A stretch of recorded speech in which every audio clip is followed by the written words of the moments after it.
Mughal umpire. Hello दोस्तों, कैसे हैं आप? उम्मीद है कि सब बढ़िया ही होंगे।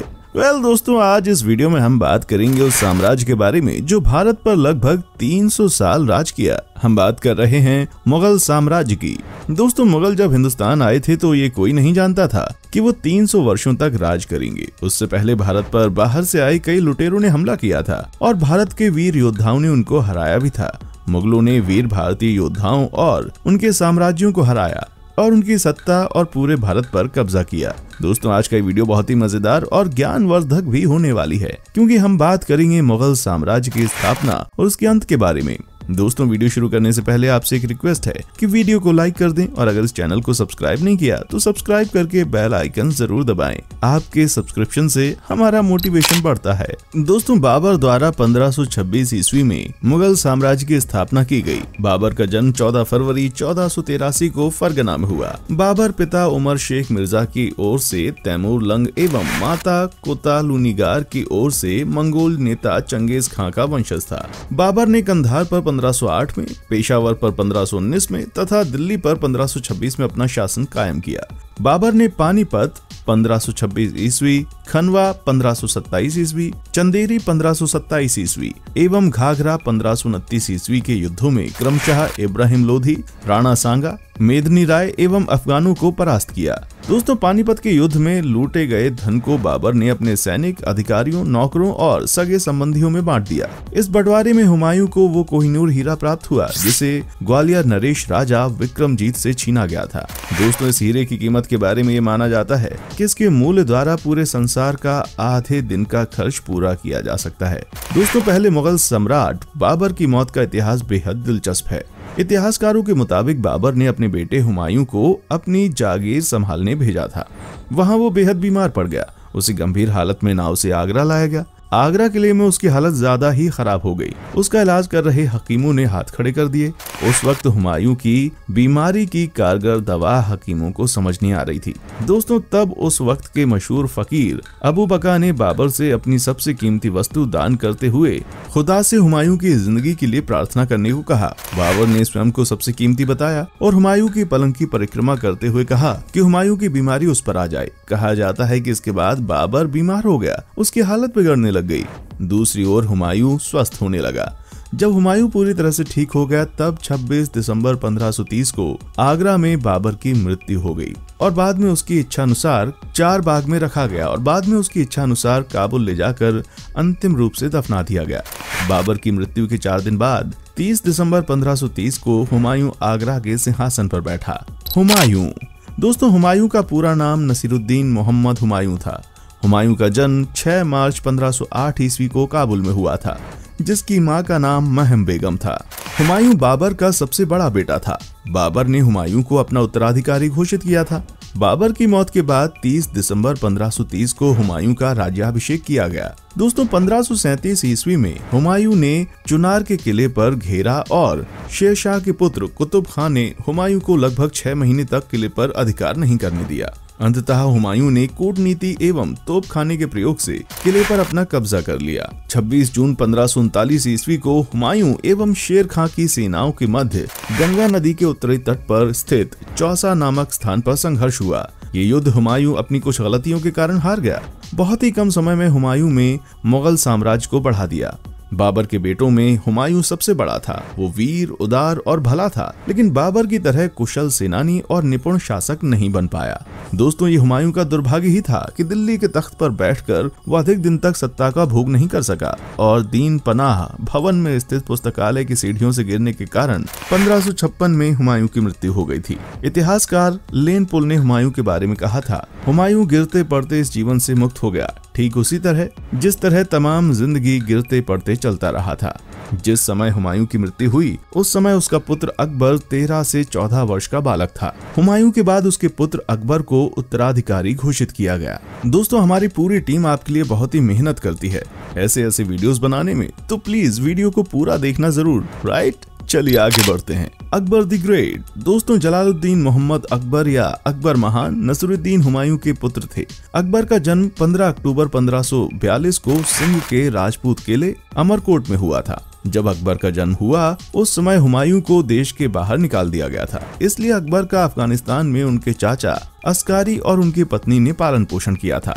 अकबर ने अपनी युवावस्था में शिकार करना और युद्ध करना सीख लिया था, लेकिन अकबर को पढ़ना और लिखना नहीं आता था। अकबर प्रत्येक क्षेत्र में माहिर होने के साथ साथ एक प्रसिद्ध शासक भी था। जब अकबर के पिता हुमायूं की एक दुर्घटना में मृत्यु हो गई, तब 14 फरवरी 1556 में अकबर ने राज सिंहासन संभाल लिया। उस समय अकबर मात्र 13 साल के थे और ये उनके जीवन के शुरुआती दिन थे। उस समय अकबर अपने पिता के मंत्री बैरम खान की एक सक्षम मार्गदर्शिका के अधीन थे। दोस्तों, सिंहासन संभालने के बाद अकबर ने पंजाब के शेर शाह सूरी के बेटे सिकंदर शाह सूरी की शक्ति को नष्ट करने का फैसला किया और ताड़ी बे खान के अधीन दिल्ली शहर को छोड़ दिया। दोस्तों, अकबर के दरबार में 9 रत्न थे, जिनमें अब्दुल फजल, फैजी तानसेन, बीरबल, राजा टोडरमल, राजा मान सिंह, अब्दुल रहीम खान खाना, फकीर अजीउद्दीन और मुल्ला दो प्याजा शामिल हैं। अकबर के शासनकाल में अंतिम वर्ष शांतिपूर्ण नहीं बीते, क्योंकि अकबर के पुत्र सलीम, जिन्हें बाद में सम्राट जहांगीर के रूप में जाना गया, उसने अकबर के खिलाफ बगावत की थी। आगरा में अकबर की मृत्यु हुई और सिकंदरा में शव को दफनाया गया था, जहां अकबर का शानदार मकबरा आज भी स्थित है। जहांगीर और नूरजहां। दोस्तों, मुगल सम्राट जहांगीर 31 अगस्त 1569 को मुगल सम्राट अकबर के बेटे के रूप में फतेहपुर सीकरी में स्थित शेख सलीम चिश्ती की कुटिया में जन्मे थे। जहांगीर की माता का नाम मरियम उज्जमानी था। सलीम से पहले अकबर की कोई भी संतानें जीवित नहीं बचती थी, जिसके चलते सम्राट अकबर ने काफी मिन्नतें की और फिर बाद में सलीम का जन्म हुआ। जहांगीर को बचपन में सब उन्हें सुल्तान मोहम्मद सलीम कहकर पुकारते थे। दोस्तों, आपको बता दें कि मुगल सम्राट अकबर ने अपने पुत्र का नाम फतेहपुर सीकरी के शेख सलीम चिश्ती के नाम पर रखा था। मुगल सम्राट अकबर ने अपने बेटे जहांगीर को बेहद कम उम्र से ही सैन्य और साहित्य में निपुण बनाने के प्रयास शुरू कर दिए। जब वे महज 4 साल के थे, तब सम्राट अकबर ने उनके लिए बैरम खां के पुत्र अब्दुल रहीम खान खाना जैसे विद्वान शिक्षक नियुक्त किए। अकबर का इकलौता वारिस होने के कारण और वैभव विलास में पालन पोषण की वजह से जहांगीर एक बेहद शौकीन और रंगीन मिजाज का शासक था, जिसने करीब 20 शादियां की थी। हालांकि उनकी सबसे चहेती और पसंदीदा बेगम नूरजहां थीं। वहीं उनकी कई शादियां राजनीतिक कारणों से भी हुई थीं। दोस्तों, साल 1627 में जब मुगल सम्राट जहांगीर कश्मीर से वापस लौट रहा था, तभी रास्ते में लाहौर में तबीयत बिगड़ने के कारण उसकी मृत्यु हो गई। इसके बाद जहांगीर के मृत शरीर को अस्थायी रूप से लाहौर में रावी नदी के किनारे बने बाक्सर के किले में दफनाया गया था। फिर बाद में वहां जहांगीर के बेगम नूरजहां द्वारा जहांगीर का भव्य मकबरा बनवाया गया, जो आज भी लाहौर में पर्यटकों के आकर्षण का मुख्य केंद्र है। वहीं जहांगीर की मौत के बाद उसका बेटा खुर्रम, मतलब कि शाहजहां, मुगल सिंहासन का उत्तराधिकारी बना। शाहजहां। दोस्तों, शाहजहां को मुगल शासकों में से सबसे प्रमुख माना जाता है। वो एक बहादुर, बुद्धिमान और दूरदर्शी शासक था। वो जहांगीर के बेटे और अकबर का पोता था। उनके 4 पुत्र दारा शिको, शाह शुजा, मुराद बख्श और औरंगजेब थे और 3 बेटियां जहान आरा, रोशन आरा और गौहर आरा थीं। शाहजहां और उनके पिता जहांगीर के बीच संबंध बहुत ही तनावपूर्ण थे। इसका मुख्य कारण उनके पिता का अपनी बेहद बुद्धिमान और चतुर पत्नी नूरजहां पर अत्यधिक निर्भर होना था। सन 1627 में जब जहांगीर की लाहौर में मृत्यु हो गई, रानी नूरजहां द्वारा किए गए षड्यंत्रों के बावजूद भी प्रजा की मांग पर शाहजहां को ही सिंहासन पर बिठाया गया। दोस्तों, शाहजहां के 30 साल के शासनकाल को ही मुगल वंश के स्वर्णकालीन युग के रूप में जाना जाता है। शाहजहां कला और वास्तुकला का गूढ़ प्रेमी था। उनकी सबसे उत्कृष्ट स्थापत्य संरचना ताजमहल है, जो दुनिया के 7 आश्चर्यों में से एक है। ये शानदार मकबरा उन्होंने अपनी पत्नी मुमताज महल की याद में बनाया था। उनके संरक्षण में कई महलों और मस्जिदों का निर्माण हुआ। उनके शासनकाल को संगमरमर शासनकाल के रूप में जाना जाता है, क्योंकि शाहजहां बाद के महलों की तरह ही उनके अधिकांश वास्तुशिल्पें जैसे मोती मस्जिद और ताजमहल आदि सभी का निर्माण भी संगमरमर से ही हुआ है। शाहजहां के चारों पुत्र आपस में एक भयंकर प्रतिद्वंदी की तरह थे, जो शाहजहां के बाद सिंहासन पाने के लिए बेताब थे। हालांकि अपने सिंहासन के दावेदार के रूप में वो अपने सबसे बड़े बेटे दारा शिकोह का ही समर्थन करते थे। उनके जीवन का अंतिम समय बहुत ही दुखद था, क्योंकि उनके बेटे औरंगजेब ने उनको आगरा के किले में कैद कर दिया था और मृत्यु तक कैद ही रखा।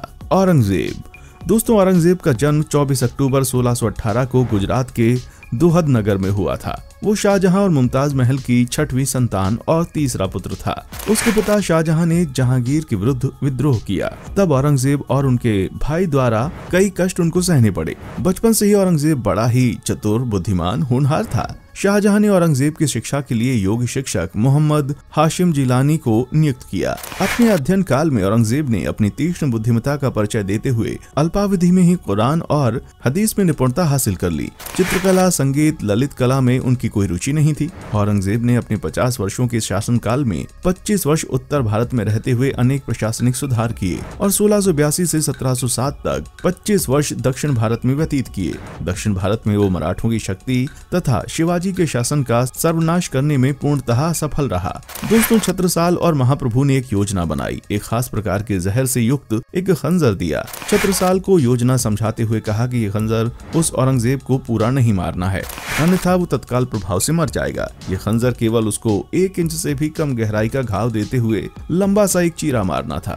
बुंदेला वीर छत्रसाल ने इस कार्य को सफलतापूर्वक अंजाम दिया और जैसा महाप्रभु जी ने कहा था ठीक उसी प्रकार उसके शरीर पर एक चीरा लगा दिया, जिससे औरंगजेब 3 महीने तक बिस्तर पर रहा और तड़पता रहा। इसी तरह वो तड़प तड़प कर मरा। उसके पापों का ऐसे अंत हुआ। दोस्तों, मुगल साम्राज्य का अंत 1857 में अंतिम मुगल बादशाह बहादुर शाह जफर को अंग्रेजों द्वारा एक पेंशनर के तौर पर रंगून भेज दिया गया। इस तरह मुगल साम्राज्य समाप्त हुआ। तो दोस्तों, कैसा लगा आपको हमारा ये आज का एपिसोड? कमेंट करके जरूर बताएं। आपके एक कमेंट से हमारा मोटिवेशन बनता है दोस्त, तो भर भर के कमेंट्स कीजिए। दोस्तों, अगर आप हमारे चैनल पर नए हैं तो प्लीज चैनल को सब्सक्राइब करें, क्योंकि हम आपके लिए रोज ही इस तरह की वीडियोस बनाते रहते हैं। दोस्तों, अपना ख्याल रखिएगा। देखने के लिए शुक्रिया।